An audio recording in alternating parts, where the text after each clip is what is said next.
An overview of the video library inside of Courses. From your dashboard, go across to Courses and scroll down on the left hand side to Video Library. Inside of the video library, you're going to find a list of the videos that are contained within Courses. Please note, these are contained within Courses. This is not the site and the media library. This is the Courses and the video library. These are purely videos. From within here, we can edit the video. This includes replacing the video thumbnail, or adding tags, or even adding captions down here.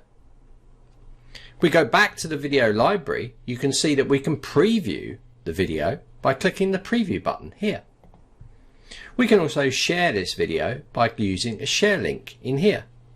And you can say whether this is for logged in users can download or anyone can download the video. This gives you a download link. You can also use an embed code, which you can also use in an HTML block in the page builder, and also a direct video link as well. Further to this, we can also download the video here, and we can delete the video. Now you'll notice by each of the videos that we have a view count. This shows how many times your video has been viewed in its entirety.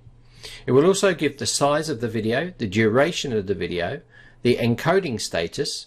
This generally shows completed unless it's a new video just uploaded, any tags that you've added to the video, and it gives you the uploaded on date as well.